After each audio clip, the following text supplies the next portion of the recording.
The Oyo and Dahomey slave raids, shadows of betrayal, the quiet before the storm. The night air in the forests of West Africa once carried the warmth of peace. Drums echoed from distant villages, signaling harvest celebrations, weddings, or the return of hunters. Fires burned at the heart of compounds where elders shared folktales and children laughed freely under the silver light of the moon.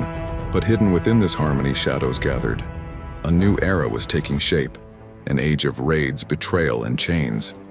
It was the era when some of Africa's mightiest kingdoms, like Oyo and Dahomey, rose to glory, not only through trade and conquest, but also through their entanglement in the transatlantic slave trade. The Oyo Empire, horses and power. In the 17th and 18th centuries, the Oyo Empire stood as one of the greatest powers in the Yoruba world. Their strength came from their cavalry, fearsome warriors mounted on horses charging across the open savanna. With iron weapons, discipline, and speed, they subdued neighboring kingdoms, collecting tribute in the form of food, ivory, and slaves.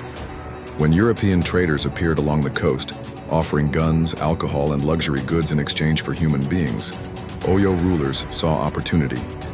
Instead of simply collecting tribute, they began supplying captives. Some were prisoners of war, others were victims of punitive raids, and still others were unfortunate pawns in palace intrigues. The Oyo elite grew rich, their courts filled with foreign fabrics and European weapons. But for the villages raided, the cost was devastation.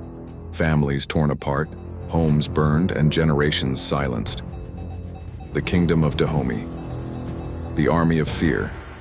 To the west, in what is now Benin, another kingdom was rising. The Kingdom of Dahomey, led by ambitious kings, built its reputation on military might and discipline. They created a centralized state, with loyal warriors who owed their lives to the king.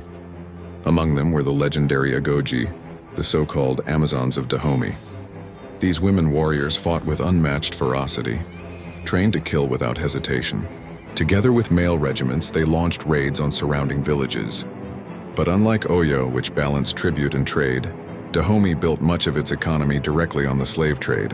Raids were frequent, systematic, and devastating. Entire villages would be encircled at dawn. The strongest captives were bound, forced to march toward the coastal city of Wida. Those not sold were often used in ritual sacrifices at the royal court, ceremonies meant to strengthen the king's power and strike fear into his enemies.